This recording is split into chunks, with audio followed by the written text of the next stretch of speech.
Hey, it's David from quizhacker.net with some news about the new SAT. Will there or will there not be an experimental section on the new SAT?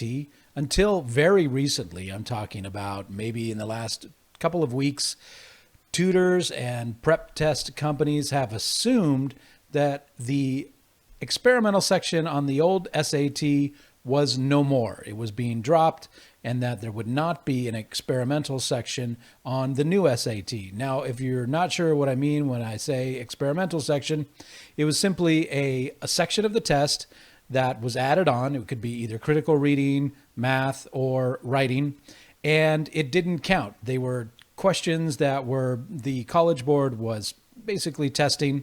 And so they wanted to see how students did on the questions, but the answers to those questions did not count toward your score. That was known as the experimental section.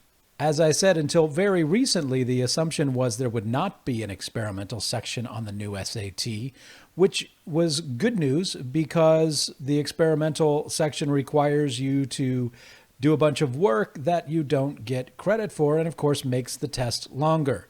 Well, it has just come out that there will be an experimental section on the new SAT for some students. So we know not a lot, but what we do know is that if you are taking the optional essay on the new SAT, you will not have an experimental multiple choice section. However, if you're not taking the optional essay, you may have a 20-minute experimental section. Now, here's the thing.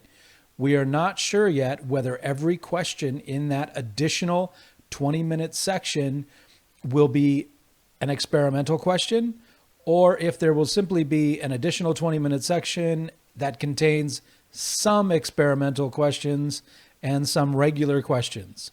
So if you get a test with an additional 20-minute section, that is the experimental section, but don't assume that those questions won't count.